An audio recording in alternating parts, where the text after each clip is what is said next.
The hospital television glowed in the darkened room as Everett adjusted his tie on screen. With sincere regret, we announce that Marin will be stepping down from her position to focus on her health recovery. His voice carried a practiced, somber tone that never reached his eyes. Next to him, Odette nodded with performative sadness, her hand unconsciously touching the silver bracelet on her wrist, my grandmother's antique silver bangle that I'd kept in my locked drawer for 13 years, worn only during our most significant auctions. My heart rate monitor beeped faster. That bracelet had been in my drawer the morning I collapsed. 3 days ago, while previewing the Havenworth collection, the most significant private art assemblage to hit the market in decades. I'd spent 11 years building our rare acquisitions division, traveling across 3 continents to personally authenticate every piece in this collection. We're fortunate that Odette has worked alongside Marin for years. Everett continued, placing his hand on her shoulder. She understands the authentication protocols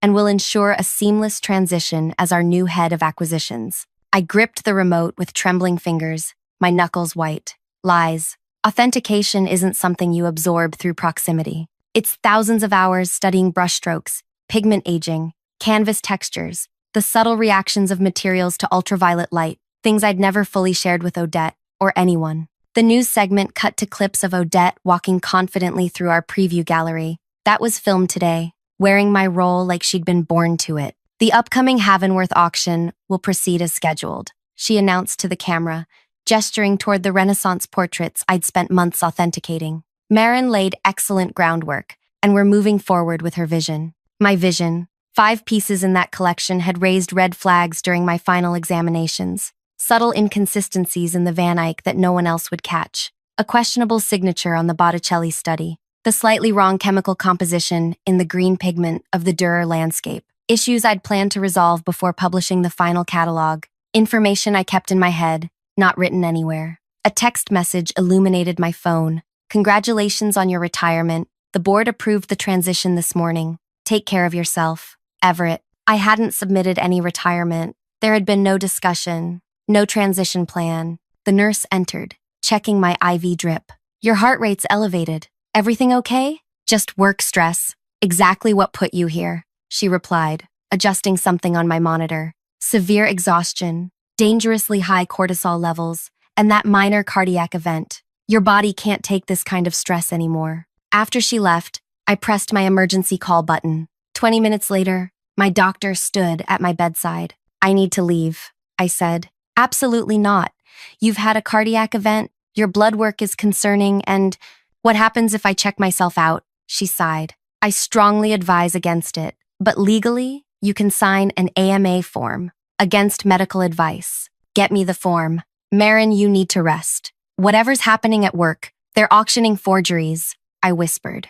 They don't know it yet, but they will. And when those pieces sell to our top collectors, I didn't finish the sentence. The doctor studied my face. Is this worth dying over? It's worth living for. I spent that night making plans. The Havenworth auction was scheduled for 2 weeks from now. The catalog was already photographed and being printed, but I knew which pieces needed additional verification. Pieces that, if sold as authentic, would destroy our reputation and devastate collectors who trusted us. In the morning, I disconnected my heart monitor carefully, avoiding the alarm. I called my older sister B, the only person I fully trusted. I need your help, I said when she answered. And your guest cottage. What's happened? The concern in her voice was immediate. A coup while I was unconscious. B arrived within the hour with clothes in her car. I signed the AMA forms while the doctor watched disapprovingly, and we left through the service entrance to avoid anyone who might recognize me. B's lakeside cottage was 30 miles from the city,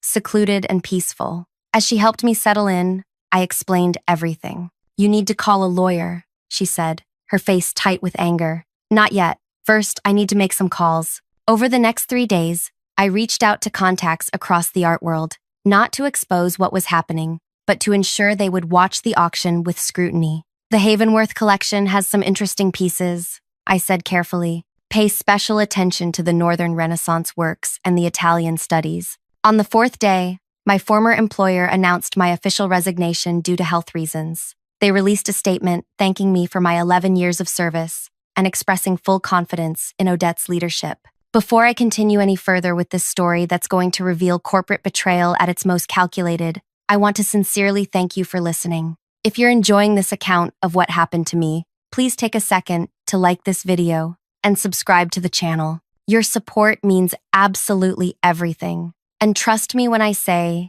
the vindication that's coming is something you won't want to miss. The comments section is also where I'll be answering questions about the art world and how I ultimately handled this situation. My name is Maren Lansky. Before my world imploded, I was considered one of the top 5 art authentication experts in North America. I built my reputation through an obsessive attention to detail that bordered on the pathological, while others relied increasingly on technical analysis. I maintained that the human eye, properly trained, could detect inconsistencies that machines missed. I grew up surrounded by art. My mother restored paintings for a small museum, and I spent my childhood watching her work, learning how masters constructed their pieces layer by layer. By 16, I could spot a fraudulent signature by the hesitation in the brushwork. By 25, I'd written 2 definitive papers on pigment aging patterns in 17th century Dutch works. Odette joined my team 5 years ago.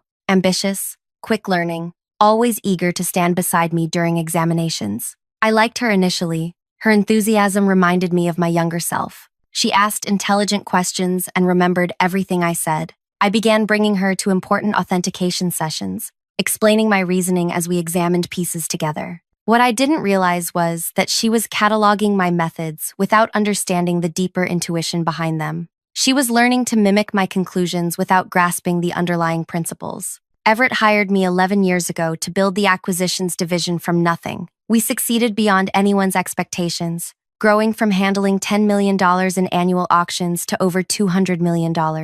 Last year, we secured the exclusive rights to auction the Havenworth collection, valued conservatively at $400 million, largely because of my reputation. I'd spent 6 months traveling to verify each piece, working 18-hour days, skipping weekends, sleeping on planes. The preview exhibition was my crowning achievement, until I collapsed in Gallery 3, right in front of the Botticelli study I'd been concerned about. Acute exhaustion, the doctor said later. Your body is shutting down from stress. Tests revealed concerning cardiac irregularities. Not a full heart attack, but a warning shot. I was supposed to rest for 3 weeks. I lasted 7 days before discovering they'd erased me. By day 10, at Bee's cottage, I had regained enough strength to sit for hours at her kitchen table, making notes and planning. The auction was 4 days away. What happens if they sell forgeries? Bee asked, setting a cup of tea beside me. Lawsuits, reputation damage, stock collapse, I replied. The company has survived for 126 years on trust. Once collectors believe we can't authenticate properly, everything falls apart. And that helps you how? I looked up at my sister. This isn't about revenge. It's about preserving what I built. Is it? She challenged. Because from where I'm sitting, it looks like you're watching a train wreck in slow motion with no intention of stopping it. Her words stung because they contained truth. Part of me wanted to watch them fail without me, to prove my value through their catastrophic error. I tried warning them, I said quietly. I called Everett yesterday and told him there were pieces that needed final verification. He said Odette had already completed all outstanding examinations. And she doesn't know what to look for. She doesn't have the training to spot the inconsistencies in these particular works. So, call the board directly. I shook my head. Everett would claim I'm being vindictive, that I'm trying to undermine Odette because I'm bitter about being replaced. Aren't you? Of course I am. My voice rose despite my intention to stay calm. 11 years building something extraordinary, and they discarded me the moment I showed weakness. Bee pulled out a chair and sat across from me. Then, what's your actual plan here? I stared at my notes, at the list of questionable pieces and their specific issues, at the names of collectors who would likely bid on them. The auction happens, I said finally. The pieces sell. The truth emerges naturally when new owners have their purchases examined by other experts. The company faces consequences. And then what? And then I decide whether to salvage what's left or watch it burn. The morning of the auction, I felt strangely calm. I watched the live stream from Bee's cottage, noting which collectors purchased which pieces. The 5 questionable works sold for a combined $78 million. I recognized most of the buyers, serious collectors with their own authentication resources. It took exactly 16 days for the first scandal to erupt. Konrad Riesman, one of the most respected collectors in Europe, was the first to discover the truth. He'd purchased the questionable Van Eyck for $22 million and, as was his custom, had it examined by his personal authentication team before adding it to his collection. His irate call to our auction house sent shockwaves through the industry. "This is categorically not authentic," he thundered during the emergency board meeting that was broadcast via conference call to all department heads. I listened in through a former colleague's secret phone connection. "The underpainting techniques are wrong. The aging patterns in the varnish are inconsistent. This is a sophisticated modern forgery." Within hours, 2 additional collectors came forward with similar claims. The Botticelli study I'd been concerned about was determined to have a forged signature. The Dürer landscape showed pigments that didn't exist until the 1800s. The company's stock plummeted 43% in a single trading day. Online art publications ran headlines questioning our authentication protocols. Clients began withdrawing consignments for upcoming auctions. 11 years of meticulous reputation building collapsed in hours. The day after the scandal broke, I received a call from Henrik, the board chairman, on my personal number. "Marin, we need to speak with you urgently." His voice carried none of its usual confidence. "I'm recovering from a health crisis, Henrik. Doctor's orders to avoid stress. This is about the Havenworth authentication issues. We need your expertise." I allowed a long pause. "You mean the expertise you decided to replace with Odette's?" He cleared his throat. "There's been a misunderstanding about your departure." "Has there? Because the last time I checked, being unconscious in a hospital bed isn't the same as submitting a resignation letter. Everett may have accelerated the transition inappropriately. The board had no knowledge. Interesting, because I have the press release announcing my retirement, approved by the board." Another uncomfortable pause. "We need your help, Marin. The situation is critical." "I imagine it is. 5 forgeries sold to your top clients tends to create problems. Can we meet tomorrow morning?" I thought of Everett and Odette, likely panicking as their careers imploded. Of my authentication team, now facing scrutiny for failures that weren't their fault. Of 11 years building something only to watch it crumble. "The Willowbrook Inn, private dining room, 10 a.m., I said finally. After hanging up, B watched me carefully. "Are you sure you're ready for this?" "No," I admitted. "But I've had 16 days to prepare." They've had 16 hours. That night, I called 3 of the affected collectors, people I'd built relationships with over decades. When I explained what had happened, their anger shifted from the company to Everett and Odette specifically. "We trusted your authentication, Marin," said Eliza Barden, who had purchased the forged Botticelli. "Not the institutions. Yours. Will you come to the meeting tomorrow?" I asked each of them. All 3 agreed immediately. I arrived at the Willowbrook Inn 20 minutes early, wearing my most conservative suit, hair pulled back severely, face carefully made up to hide my lingering exhaustion. The private dining room overlooked a small garden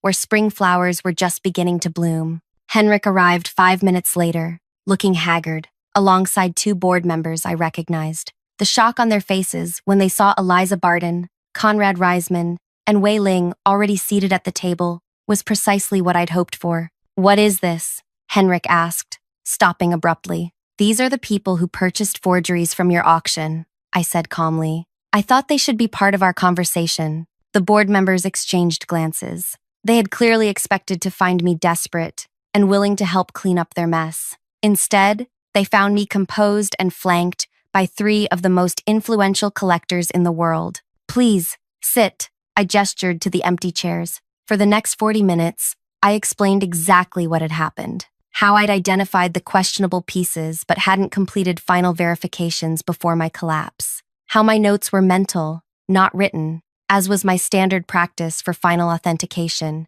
how Odette had claimed expertise she didn't possess. These forgeries would never have reached the auction block under my supervision, I concluded. "The question now is what you plan to do about it." Henrik shifted uncomfortably. "We've initiated refunds for the affected pieces." "That's the bare minimum legal requirement," Konrad interrupted. "What about your authentication protocols going forward?" "We're reviewing our procedures." "With whom?" Wei Ling asked sharply. "The same people who let this happen?" The tension in the room was thick enough to touch. Henrik's phone buzzed repeatedly, but he ignored it, maintaining eye contact with me. "What do you suggest, Marin?" he finally asked. Before I could answer, the door opened. Everett strode in, his usual confidence visibly shaken when he saw the group assembled. "You weren't invited to this meeting," Henrik said coldly. "I'm the director of acquisitions. This falls under my—" "Sit down, Everett," I said quietly. To my mild surprise, he did. His eyes darted between me and the collectors, calculating his position. "Were you aware of Marin's concerns about these pieces?" Eliza asked him directly. "She left no notes indicating—" "That wasn't my question," Eliza cut in. "Did she express concerns about these pieces before her hospitalization?" Everett hesitated too long. "We discussed several pieces that needed additional examination, and yet you allowed the auction to proceed without completing those examinations," Conrad stated. "Odette assured me she had addressed all outstanding concerns," Everett replied, a hint of defensiveness creeping into his voice. "The same Odette who had never authenticated a major piece independently?" I asked. The room fell silent. Henrik finally broke it. "What will it take to fix this, Marin?" I'd been waiting for this question. "I'll return under 3 conditions. First, I take over as division head, with expanded authority. Second, Everett and Odette remain employed, reporting directly to me. Third, I personally handle all communication with affected clients." "You want to keep them?" Henrik couldn't hide his surprise. "I do." I didn't explain further, but I saw understanding dawn in Eliza's eyes. She'd known me long enough to recognize that this wasn't mercy. Henrik didn't hesitate. "Done. When can you start?" "Tomorrow. I'll need access to all documentation regarding the questioned pieces immediately." As the meeting concluded, Everett approached me. "Marin, I want you to know I never intended." "Save it," I said quietly. "You have a 9 a.m. meeting with me tomorrow. Bring Odette." That night, I couldn't sleep. The adrenaline of confrontation had worn off, leaving me drained but satisfied. B made us tea while I recounted the meeting. "You're going to work with them?" she asked. "After what they did?" "With them, but not for them," I clarified. "There's a difference. It sounds like revenge with extra steps." I smiled slightly. "The best revenge isn't impulsive. It's patient. And what exactly are you planning to do with them?" I stirred my tea thoughtfully. "Give them exactly what they deserve." The next morning, I arrived at the office at 8:30. The security guard did a double take when he saw me. "Miss Lansky, we weren't told you'd be returning." "Surprise," I said mildly, swiping my still active badge. My office, now Odette's office, was unlocked. I stood in the doorway for a moment, taking in the changes. My reference books had been rearranged, my authentication tools reorganized. The silver bracelet sat on the desk beside a half-empty coffee cup. I sat in my chair and waited. At 8:55, Odette walked in, freezing when she saw me. The color drained from her face. "Marin." I didn't. "They didn't tell me. That I'd be in my office?" I asked pleasantly. "Interesting." Her eyes flickered to the bracelet on the desk. She instinctively touched her now bare wrist. "That's actually mine," I said, following her gaze. "Family heirloom. Quite sentimental." She blushed deep red. "I'm so sorry. I found it in the drawer and thought that I wouldn't be coming back for it." Understandable assumption. I stood up. The board meeting room is already set up. Everett should be waiting. Walking through the office was surreal. Employees stopped mid-conversation, staring openly as I passed. Some looked embarrassed, others relieved. News traveled fast. In the boardroom, Everett sat alone, reviewing documents. He stood when we entered. "Marin, I've prepared a full summary of the situation and potential remediation steps." "Thoughtful," I said, taking a seat at the head of the table. "But first, let's discuss your new roles." For the next hour, I outlined their responsibilities under the restructuring. Neither would authenticate anything independently. Both would handle direct communication with all affected collectors, personally delivering refunds and apologies. They would attend remedial authentication training under my supervision. "This feels punitive," Everett finally objected. "It's not punishment," I replied calmly. "It's accountability. You both claimed expertise you didn't possess. Now you'll have the opportunity to actually develop it, under very public scrutiny." Odette's eyes filled with tears. "The collectors will never take us seriously again." "That's certainly a possibility," I agreed. "Actions have consequences." As they left, clearly shaken, Henrik entered with the remaining board members. You didn't fire them, he observed. No, that would be too quick. I gathered my notes. They'll each have the chance to prove their value or confirm their incompetence every single day in front of the very people they deceived. Henrik studied me with new understanding. This isn't just about fixing the authentication issues, is it? I met his gaze steadily. I'm solving multiple problems simultaneously. Isn't that why you hired me? That afternoon, I sent an email to all clients involved with the Havenworth auction, personally signing my name to the authentication failure and outlining our remediation process. The response was immediate: relief that I was back, cautious optimism about restoring trust. What I didn't reveal to anyone was the evidence I'd been gathering during my recovery: the text messages, the premature retirement announcement, the deliberate removal of my authentication protocols, or the much larger issue I'd discovered while reviewing the company's financial records during my first day back. The next 8 weeks unfolded like a slow-burn psychological thriller. Everett and Odette reported directly to me, sitting through grueling meetings with disappointed collectors and enduring remedial authentication training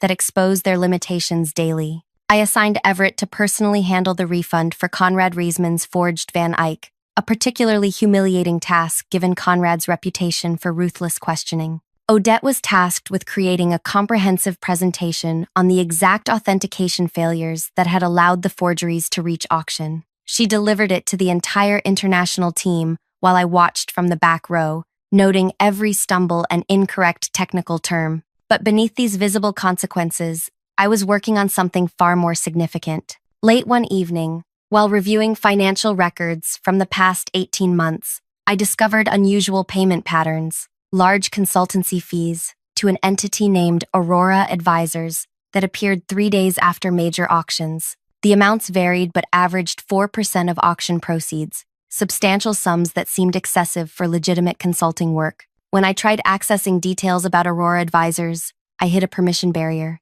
"You don't have clearance for those records," explained Denise from accounting when I called her. "Only Everett and the CFO can access that vendor's complete profile." "That's interesting," I said, "considering I sign off on all authentication consulting expenses. This isn't categorized under authentication. It's under strategic advisory services." I thanked her and hung up, my suspicions deepening. That night, I called Henrik at home. "I need complete access to all financial records," I said, without preamble. "That's not typically given to division heads," he replied carefully. "I'm not a typical division head, and these aren't typical circumstances." His hesitation was brief but noticeable. "I'll have IT adjust your permissions in the morning." With expanded access, the picture became clearer. Aurora Advisors had received over $14 million in the past 2 years. Their invoices were vague: strategic collection assessment and market positioning guidance. No deliverables were ever attached. I searched business registries for Aurora Advisors and found it had been incorporated in the Cayman Islands 18 months ago. The listed directors included a name I didn't recognize: Vivian Mercier. The next morning, I casually asked Odette about her family during our daily review meeting. "Your mother's name is Vivian, right?" I said between authentication discussions. The slight widening of her eyes told me everything. "Yes. How did you know that?" "I believe we met at the holiday party years ago. Vivian Mercier, correct?" Her face paled slightly. "Yes, that's right." Later that day, I requested a private meeting with Henrik and 2 board members I trusted. In the small conference room, I laid out what I'd found so far. Aurora Advisors appears to be receiving substantial consulting fees with no clear deliverables, I explained. The company was incorporated 18 months ago in the Cayman Islands, and I have reason to believe it's connected to Odette through her mother. Henrik's expression hardened. "That's a serious allegation." "It's not an allegation yet," I clarified. "It's an observation that warrants investigation." "What exactly are you suggesting?" asked Veronica, the most senior board member. "I'm suggesting we bring in an independent auditor to examine these payments." Quietly, they agreed, though Henrik seemed reluctant. I chose the auditing firm personally, a boutique operation known for discretion and thoroughness. Within 3 weeks, they delivered their preliminary findings. Aurora Advisors was indeed owned by Vivian Mercier, Odette's mother. The company had no employees, no office, and no apparent expertise in art or auctions. The millions flowing into its accounts were largely moved offshore immediately after receipt. But the true revelation came from examining the timing of the payments against our auction records. Every major payment to Aurora coincided precisely with auctions featuring pieces authenticated by Everett personally, pieces that bypassed my team's usual protocols. "He's been selling authentications," I said quietly when the auditor finished his presentation to the small group, "authenticating questionable pieces in exchange for kickbacks." "That's why he wanted you out," Veronica said, her voice tight with anger. "You were the obstacle to his scheme, and Odette was his willing accomplice," I added. "The perfect replacement, someone he could control." "We need to contact authorities immediately," Henrik said, reaching for his phone. "Not yet," I replied, placing my hand over his. "I want to handle this my way." The board reluctantly agreed to let me proceed with my plan, with one condition: resolution, within 30 days. The next morning, I called Everett and Odette into my office separately. With each, I discussed routine matters before casually mentioning Aurora Advisors. "That name has been appearing on our vendor payments," I said to Everett. "Substantial amounts for consulting work I can't quite place." His practiced calm nearly held. "Strategic advisory services, corporate-level initiative." Interesting, because the board has no recollection of approving such an arrangement. A slight tightening around his eyes. Henrik approved it personally. "I see. Well, I'm conducting a routine vendor review. Nothing to worry about." With Odette, I took a different approach. "Your mother has an interesting business background," I said, watching her carefully. She froze momentarily. "My mother? Vivian. She's done quite well with her advisory firm, from what I understand." Odette's gaze dropped to her hands. "I don't know much about her business." "No? That's surprising. Since wire transfers from her company's account have gone directly into yours 6 times in the past year." Her head snapped up. "You can't possibly know that? Financial investigations are thorough, Odette, and bank privacy isn't what it used to be." For the next 2 weeks, I watched them closely. They began having whispered conversations that stopped when I approached. Everett made 3 international calls from his office daily. Odette looked increasingly anxious. Then came the counterattack I'd been expecting. I arrived one morning to find Henrik waiting in my office, his expression grave. "There's been a complaint filed against you," he said, without preamble. "By whom?" "Everett and Odette. They're claiming you've created a hostile work environment, that you're targeting them vindictively because of what happened during your absence." I nodded calmly. "And what does the board think?" "The board is concerned. Your return has stabilized client relationships, but these allegations could create new problems." "I see. Have they provided any evidence of this harassment?" "They claim you've assigned them impossible tasks designed to humiliate them professionally, that you've made veiled threats regarding their futures." I smiled slightly. "Interesting interpretation of accountability. This isn't a joke, Marin. They're threatening legal action." "Let them," I replied. "Discovery works both ways." The next day, I received a formal notice requesting my presence at a special board meeting to address the complaints. The date was set for exactly 1 week later. My 30-day window was closing fast. That evening, I called a contact at the National Financial Crimes Unit. "I need some guidance," I said carefully, hypothetically speaking. "I don't do hypotheticals, Marin. You know that." "Fine. I've uncovered what appears to be a sophisticated fraud scheme involving authenticated art, money laundering through offshore consulting fees." "How much money are we talking about?" "At least 14 million over 2 years. Possibly more." A low whistle. "Send me what you have.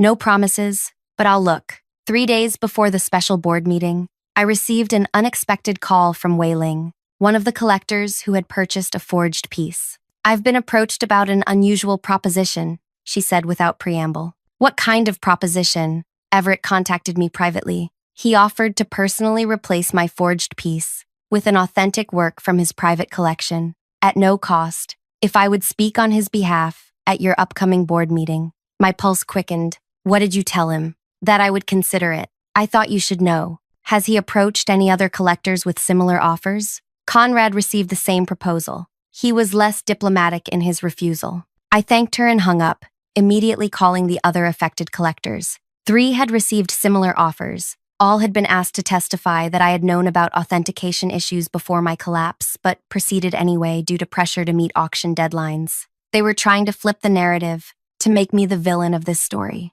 The morning of the board meeting arrived with a sense of foreboding. I dressed carefully, choosing a dark gray suit that projected seriousness without intimidation. As I rode the elevator to the executive floor, I received a text from my contact at the Financial Crimes Unit. Green light. Standing by, the boardroom was arranged like a tribunal. Henrik at the center, Everett and Odette to one side with their legal counsel, empty chairs for me, and my non-existent representation on the other. Before we begin, Henrik said as I took my seat, I want to be clear that this is not a formal hearing. We're simply addressing concerns that have been raised about the current working environment. Of course, I replied pleasantly, though I'm curious why outside counsel is present for an informal discussion. Everett's lawyer leaned forward. My clients have serious concerns about retaliatory behavior and the potential for financial harm to their careers. Interesting perspective, I said, opening my laptop. May I present some information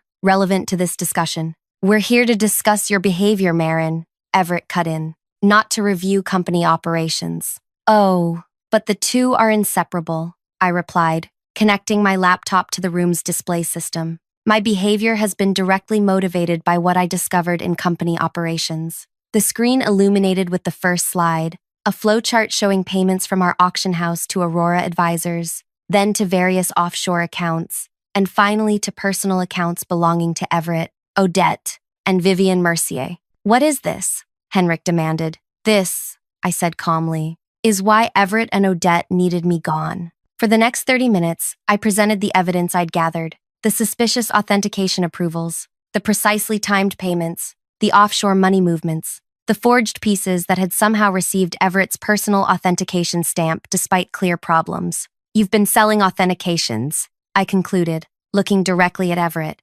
approving questionable pieces in exchange for kickbacks, laundered through Odette's mother's shell company. The room fell silent. Everett's lawyer whispered urgently in his ear, "These are baseless accusations," Everett finally said, his voice strained. "You've fabricated connections between unrelated business matters." Have I? I clicked to the final slide, a formal investigation notice from the National Financial Crimes Unit dated that morning. The authorities disagree. The doors opened, and 3 federal agents entered, accompanied by Veronica. Everett Klein and Odette Mercier, the lead agent said. We have some questions about Aurora advisors and certain financial transactions. What followed was precisely the public humiliation they had tried to inflict on me. Everett and Odette were escorted from the building while employees watched from doorways and hallways. Their offices were sealed with evidence tape. Their computers confiscated. In the aftermath, Enrique approached me, his expression a mix of admiration and wariness.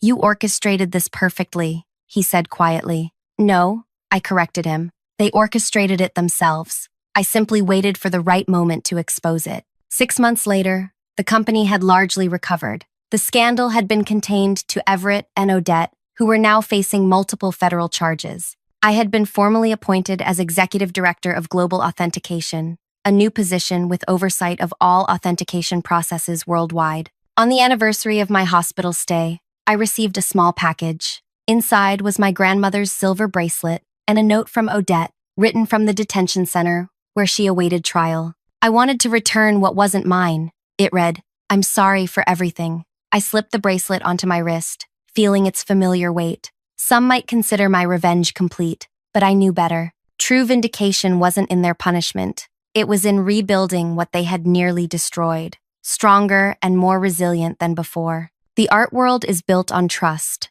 on expertise that takes decades to develop and seconds to question. When someone tries to shortcut that process, to fake the knowledge, to claim expertise they haven't earned, the entire foundation cracks. My revenge wasn't ruining their careers. It was preserving the integrity of something that mattered more than any individual success. If you've stayed with me through this entire story, I want to thank you for listening. Sometimes the most powerful revenge isn't what we do to others, it's what we rebuild from the ashes of their betrayal. If this story resonated with you, I'd love to hear your thoughts in the comments. Have you ever experienced betrayal in your professional life? How did you handle it? Please like and subscribe for more stories about navigating the complex, often cutthroat world of high-level corporate dynamics. I'll be sharing more insights from my experiences in the weeks ahead, including what happened during the trial and how we transformed our authentication processes to prevent this from ever happening again.